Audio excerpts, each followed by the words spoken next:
Bang, bang. Good Sunday morning, America. Everybody who's watching Poland as well, all over the country. We're going to be waiting on Sammy here. He should be with us momentarily. Otherwise, we're going to continue this series, Formers Anonymous. 12 steps to making your life better, man. Give me a second here. I got to figure out what's going on. I definitely need some moderators, some to control.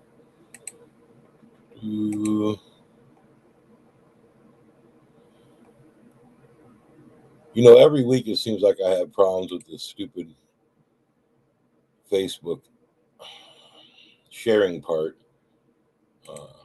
I don't know why it's so annoying. I just know it is. It continues to give me problems. So let's just start out by asking how everyone's doing this morning. What's going on? Any news? Any blues? What's happening, y'all? Sheesh. I know there's a bunch of people who get notifications, but it seems like on a regular basis,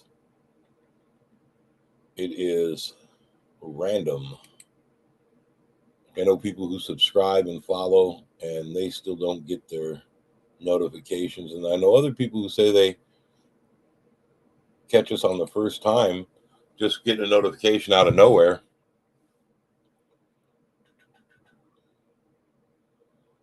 Damn, Jumbo. Or wait till we get a couple more people in here before we start pushing forward. Let me know if you guys can hear me well. I've been having some problems with my new microphone setup. Not sure why. Just know it's been problematic off and on. So if you can't hear me, I guess you can't take any direction. I guess that would make sense, right? Let's see how everybody is doing this morning. Sending out some of these invites real quick. I don't know why it's so problematic getting out these invites. What's up, brother? I see you, Tony. Good morning. How you doing today? What you been up to? What you been into? So yesterday, it's been a great weekend for me. I'm still healing from my shoulder surgery, but yesterday we went up to Green Bay and had a sweat lodge ceremony. So we spent some time up there. We sleep overnight while we go up there, and Uncle puts up some teepees, some really large teepees. In fact, if I can, I'll share some pictures of it. Finally got a day off. Man, I feel that, bro. I feel that. Group. We spend the night in the teepees, and then the following morning we go ahead and prep and then start lodge, and we heal. That's an important part of it. We heal, right? Some people will talk about how it's hot or the struggle of being a part of it, but the most important part is we heal, and that's what they're for. So it was a good day for me, man. It was a long day, but it was an enjoyable day. We drove up there Friday morning, afternoon, spent the night, came back last night and decompressed, and woke up this morning fresh and ready to go. I met some pretty amazing people when I was up there, some new people. I believe they're joining us this morning, so I'd like to send a shout out to Eddie and his family. Definitely enjoyed it. Deep, if you're watching, Angel, Ho Matakiasi. So the last time we were on here, it's been a couple weeks, you guys. We've been getting back into the swing of thing after my surgery, so I apologize now. I'm going to swing us around.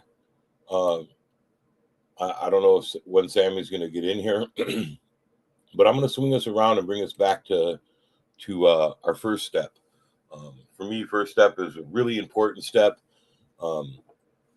It's really essential to what we do when we're working in the 12-step program. I'm trying to call it up here right now so I can read it to you. Get it in here. All right. Take a look.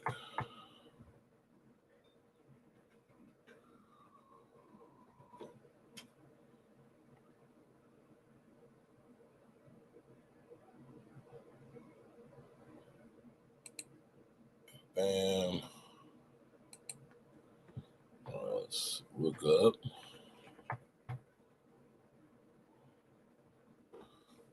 Here it is.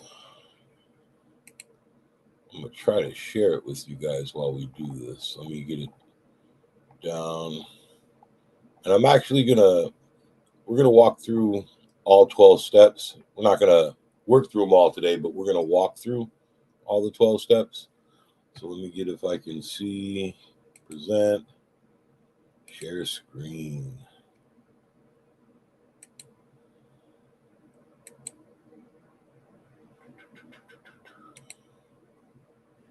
Oh, get off of that. No, that's the wrong screen. Ooh.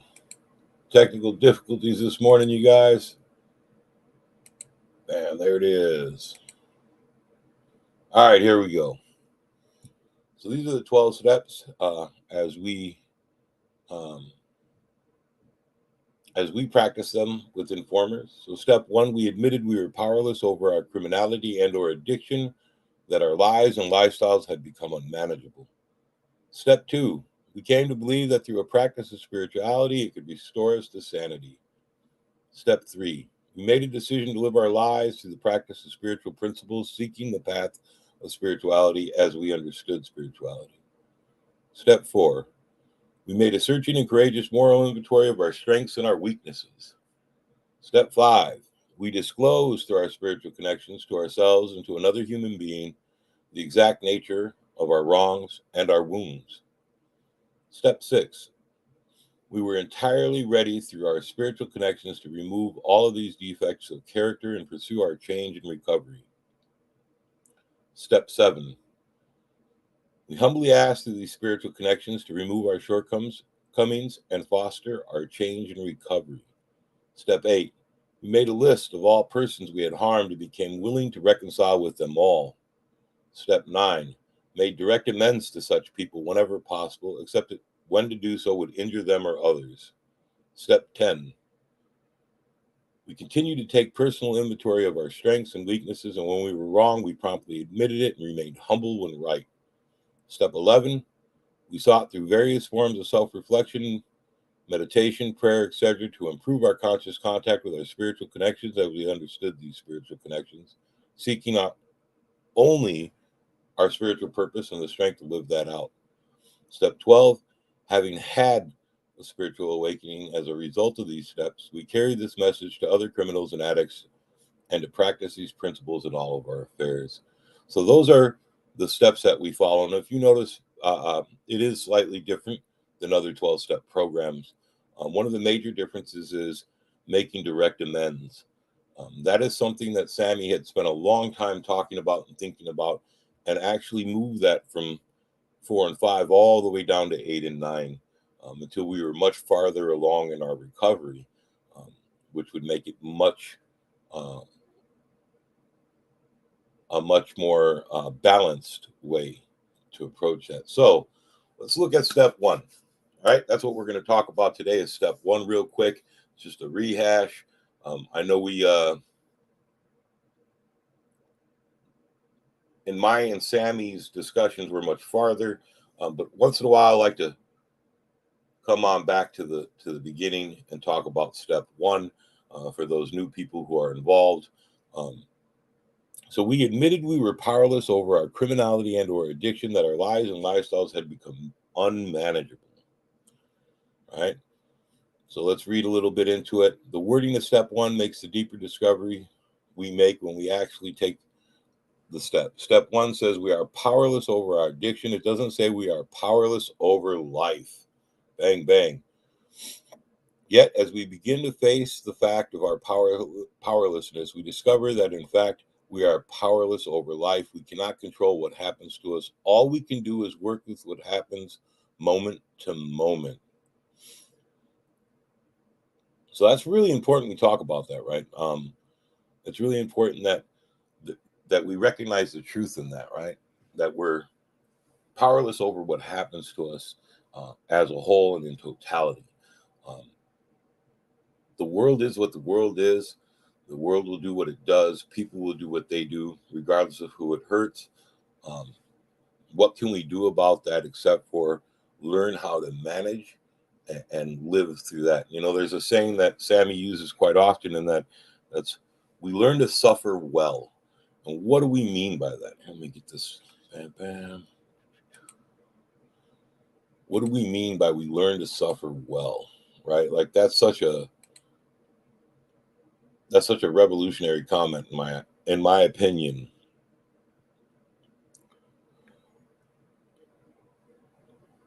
Building and growing our ability to deal uh, with the things life throws at us gives us a toolbox of tools, right, that we can use to manage the pain, the suffering, uh, the little things and the big things that come our way. Um, by doing that, when we do suffer, it's not as hard, it's not as uh, difficult for us to continue to manage through. Because once you learn how to suffer well, right, there's very few things that can take your happiness, that can take your um, strength away from you. Uh, we talk about uh, to make steel, right? You need that forge, and you need that heat, right? You need the anvil and that forge, and you need that hammer, and that strengthens the iron into steel. And so when we're in recovery, we need to remember that we're raw iron. Um, we have uh, got that core, but we're not steel yet, right? We're still dealing with the desires to go back to the lifestyle that led us to the situation where we're in, and we were incapable of managing it on our own, and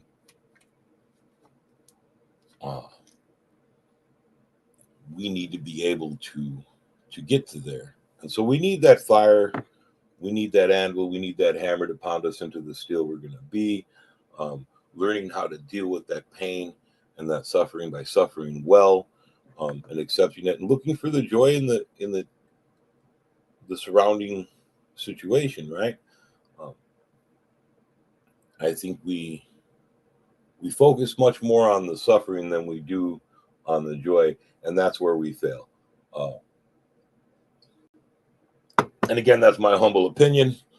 I'm sure if Sammy was here instead of building a chicken coop, um, he would have his in-depth commentary on that. Where is he? Let's hit him up now. Where is Pinche? Bam, bam. Where you at, Sammy? Let's get you in here. It's been a long time since I've done a solo feed, anyways, you guys. It's been me and Sammy for so long. It's almost like I forgot how to do my own solo feeds here. Uh, but we can. So I see we got a group of people in here. Can we have everybody sound off? Let us know who's here, who's watching. Um,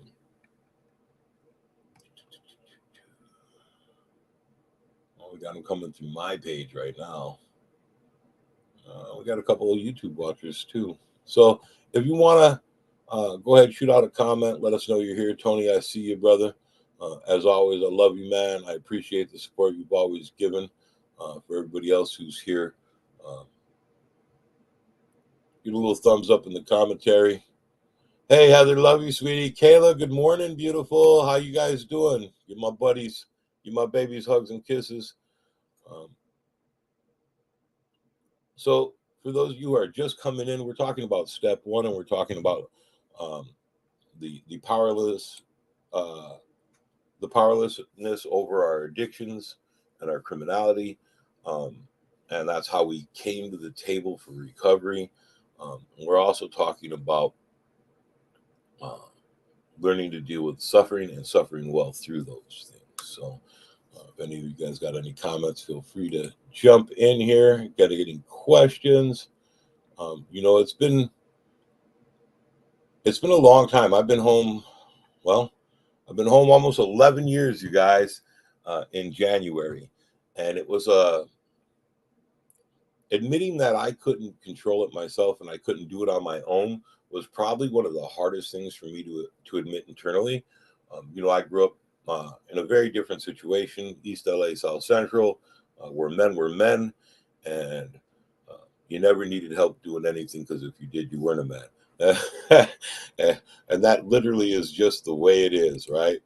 Um, so having to admit that I needed help and that I wasn't strong enough to uh,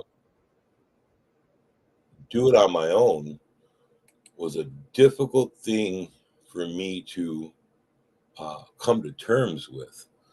Um, my idea of manhood was, men were strong, men handled things on their own, they didn't need help, they didn't admit to weakness, they didn't cry in front of other people. All these ideas of manhood that I had gotten through this machismo that I had grown up with had led me onto a path where I ended up in prison. I ended up hurting people. I ended up um, abandoning my responsibilities. And it was only when I came to the understanding that I couldn't do it by myself, that I was incapable of growing without additional input, right? At least growing in the right direction, um, that it was apparent to me um, that I was going to die in a cage, right? Like I was going to spend the rest of my life in prison. I would never um, enjoy freedom of any sort. My family wouldn't.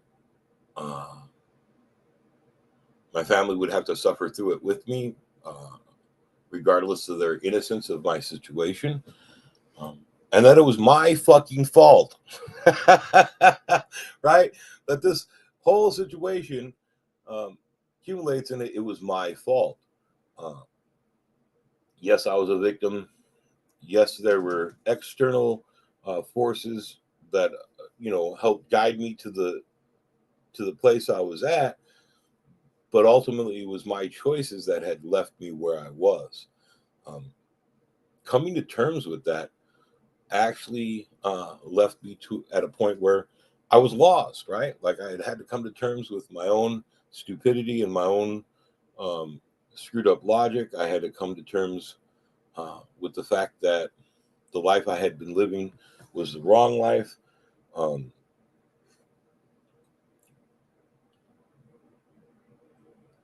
it's hard to look at your life and say, my problems are my fault. Um, and I can't fix it by myself. Right? I need other people to help me guide my way uh, to a better life. And it's funny because I don't know if you guys know, and most of you probably don't know what a sweat lodge ceremony is or what ceremony means. Um, but the first lodge I had attended um, with my uncle Gene Redhill and his brothers was the most poignant one and the one that sat with me uh, the longest. And the sweat lodge ceremony is a very sacred ceremony that we hold, and it's held for multiple reasons, but mostly it's held for prayer. And here we were in Green Bay Maximum Security Prison, uh, group of men, And we finally found some elders from the outside who are willing to come in on a regular basis and hold our ceremony. And these men had spent years learning these ways and um, practicing these ways and praying and leading. And we asked them to come in and lead us, right? So here we are, probably about 20 native brothers. We're entering the lodge. And remember, we asked them to come teach us, right? So we prepare, we get inside. They bring in the stones, which are glowing red hot. And we begin to demand at the end of the ceremony another door. And we call it the warrior door, so that we could suffer more. And the men who were holding it kind of looked at us, but instead of correcting us, allowed us to have what we were asking for. And so they brought in the rest of the stones, the grandfathers, and they sealed up the lodge, and they poured the water over the stones, and it became so hot that all of the men uh, exited the lodge immediately out from underneath the sides. They couldn't handle it. Um, and I had passed out. I had fell over into one of the uncles. And when they opened the door, Uncle was like, "Oh, you made it, Bigfoot." And I was like, "What?" And I was like, "Because I hadn't made it. I was unconscious." But that was the short-sighted and immaturity of us at that point. We had asked these men to come in and teach us, and then we were telling them how to teach us, right? And this is common in addiction, in criminality. We ask for help. We ask for help on our terms. Sometimes we have to humble ourselves and uh, ask for help on their terms. And so when we're practicing step one, we're coming to that realization that all of the choices we made had led us to the point of this situation, right? We're at the lowest point in our lives, and it's based on the choices we made, and we've made them over and over again, and we continue to make those wrong choices, and we're incapable of fixing it ourselves. That's what it means to accept being in recovery. That's what it means to start that first step, right? So let's read a little bit about that and what Sammy's written. Um, who wants to admit defeat? Oh, here, let me share this so that you guys can see it and read along while we're going. I guess that would be a little bit of a nice way to do it, right? Bam, bam. Can I make this bigger? See, these are the things I don't understand. I don't know. Can I? I can. Let's grow this. Ooh, there. Who wants to admit defeat? Who wants to admit helplessness? Who wants to admit hopelessness? Who wants to admit to being a criminal or an addict, even? Who wants to admit that because of the way we live, life has become so arduous and overwhelming that we have to alter reality just to put our feet on the ground? We may not have intended to end up addicted to street life, violence, or drugs, but the reality is, if we are here reading these words, our lives have become riddled with powerlessness, and we are at the stage of unmanageability. Powerlessness. How many times have we tried to change or stop or control this lifestyle of ours only to fall flat on our faces? How many times have the people around us asked, "What were you thinking? You are so smart. You could be anything you want to be."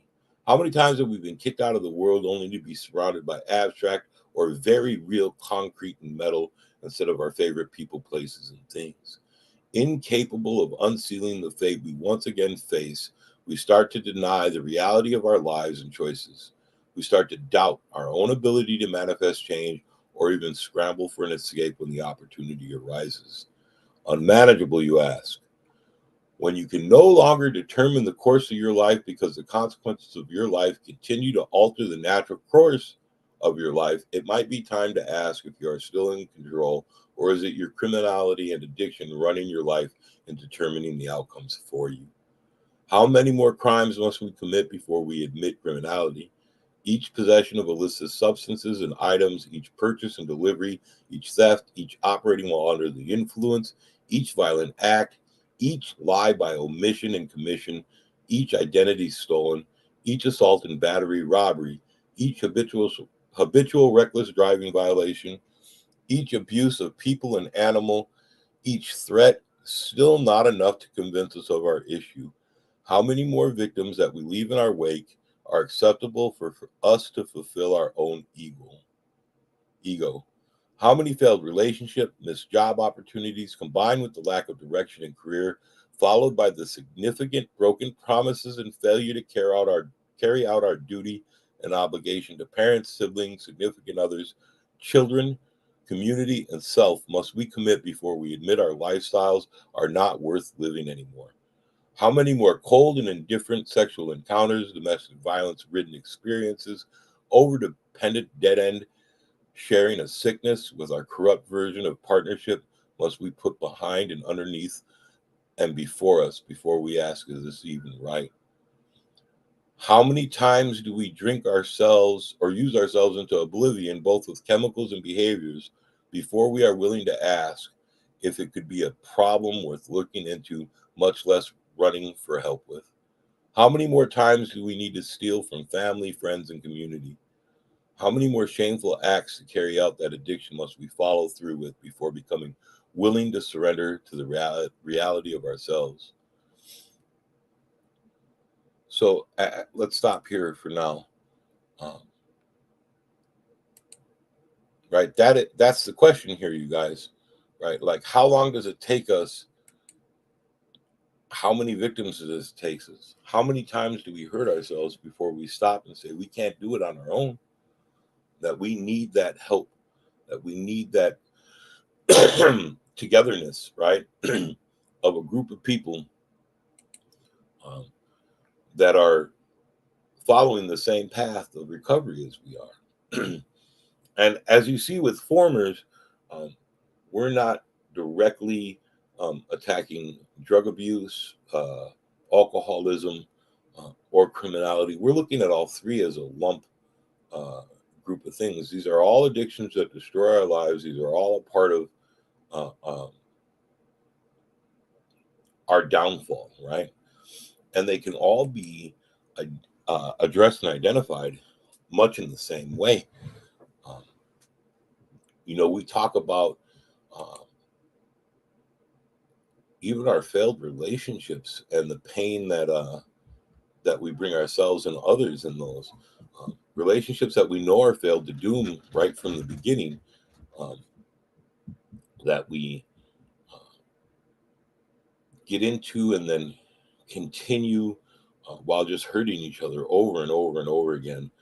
The abandonment of our children.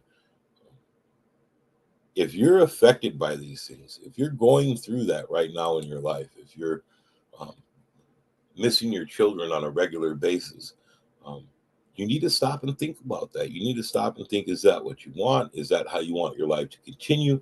Where do you want to go from here? Um, I'll tell you, man, I have more fun being at home with my kids than I ever did out in the streets hustling, right? Uh, I have uh, more strength knowing that I have a group of men and women who are working towards the same direction that I am to lean upon when I'm weak. Recovery as a group will always be better than recovery alone. And recovery isn't hard, you guys. So that's the other thing is I heard, and we have a saying about that too. Whenever you end your sentence with "it's hard," um, don't put a period there, smack a comma on it, and add "but necessary," right? Like Sammy and I talk about that all the time, and it's stupid because I do it all the time. I'll be like, man, this is really hard, right? Like, this is tough. And I'll be like, but necessary, right? Like, I have to add that final sentence on to convince my brain and my body that I have to continue to push forward or I'm going to fall on my face and die, right? Like, I ain't got no choice. It's hard, but it's fucking necessary, right? Recovery isn't all hard. There's joy within that recovery. And that's a major difference between us and a lot of the other programs out there. And I'm not disparaging any of them. Whatever works for you works for you. Like, look, man, we support it in all manners. But if you find yourself not finding the joy in your recovery, come on through with us, man, because that's what it's about, right? That's what it's about. That's why I can wake up in the morning dealing with shoulder pain. And you guys know I had that surgery on my shoulder a few weeks back. It's still sore. It still hurts. I'm still weak. I can't lift my arm up more than a few inches on either side. Uh, I'm not taking any of the painkillers anymore. And those of you who are using your medication in the way it's designed to be, um, all more power to you. Me, Tylenol, ibuprofen, and a little bit of CBD rub on my shoulder, and I'm good to go for now. Um, there is joy in recovery, right? Like, I can go out with my friends and not worry about getting a DUI or going to jail, fighting some random dude at the bar because I'm a dumbass. I can come home to my kids and enjoy my evening. Um, and play and spend time with them and do projects with them. Like, you guys already know, most of you guys know my son Mateo. Tater is a uh, loving, uh, caring, cuddling monster, right? Like, let's all be honest, that boy's a monster. But I get to enjoy that monster with him and remember every second of it, right? Like, I'm not sitting in a cage. Watching them grow up through pictures and letters and phone calls and once a month visits, if that. Um, I'm not so drunk that I don't remember what he did the day before. Uh, and I get that because I have admitted that I can't do it on my own. I get that because I have a group of people who support me and call me out when I start to lose my mind. And addiction, it's funny. Addiction is insanity, right? And so when we're falling into those throes of addiction, we don't recognize that we're not making the right choices sometimes. Like, we're literally making the best choices we think we can make. And everybody around us can see that these choices are insane, right? That they're not the choices that a sane person would make, but we can't. We pin ourselves into this corner, this life or death corner, and say uh, we have to make this choice because this is the right one, and it's the only choice we can make. There are no other options. We're going to go straight forward, and we're going to do this, right? So when we're recovering within a group, the people within our group can see that we're starting to fall off that path, and we're starting to make choices that are insane, even though they're sane to us. And so when that happens, we're able to reach out to each other and say, hey, take a look at these choices you're making. Take a look at this direction you're going. I think you might be having problems, um, and we're here for you if you are. You're not alone, right? Uh, we're not alone. Uh, and uh, that is the reason why we're here together. That's the reason why you guys come here on Sunday mornings when you could be sleeping in or hanging out in your yard. Whether you're battling a current addiction or a former addiction, um, whether you're just here to learn about a family member who you watched go in and out and in and out, well, how do we help them? We help them to come to terms with the fact that their lives are unmanageable. We help them to come to terms uh,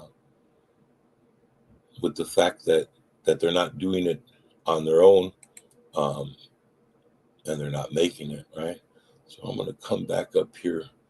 Um, so that is step one. We admitted we were powerless over our criminality and our addiction, and our lives and our lifestyles had become unmanageable. And it's so important that when we take that um, step, that we recognize the uh, gravity of that. Right? Uh, we are incapable of doing it on our own. We have to have Um, we have to have that group experience to help us uh, push it forward and to continue our growth. Coming up here, I am currently looking at the literature right now. And as we go farther on, I think what I'll do, because Sammy and I come in here and we talk about it week by week. Um, and it's a huge commitment for the both of us, right? On our Sunday mornings. Sundays are usually the only day either him or I have free time, and we dedicate it to, several hours of it to this, which is really important. Um, it's really important because uh, we know it's our responsibility to continue to spreading this message. It's our responsibility to continue helping to heal our community, a community that we helped destroy for years. Uh, when people ask me, hmm, I can't put a number figure of how much time and money Sammy has invested or I into pushing this forward, whether it be software, gear, books. We paid to have books printed up every time we have someone who needs one. We'll buy the ink and the printer and the paper, and we make sure we have enough to hand them out for free. Um, there is or back to what I was saying. So, with all the time that Sammy and I do spend pushing into this, I think what I'll do is I will go through each step, um, narrating the narrating the text, and that way we have it for those of you guys who want to listen to it when you can. Um, I'm looking for something important. Trying to. So there's so much. The big book that we use, right, that Sammy wrote, um, contains a lot of information. It's not huge. It's 90 pages. It's a one-day read if you guys want to read through it quickly. Um, it's a lifetime read if you want to digest and uh, take in the information as deeply as we can. Um,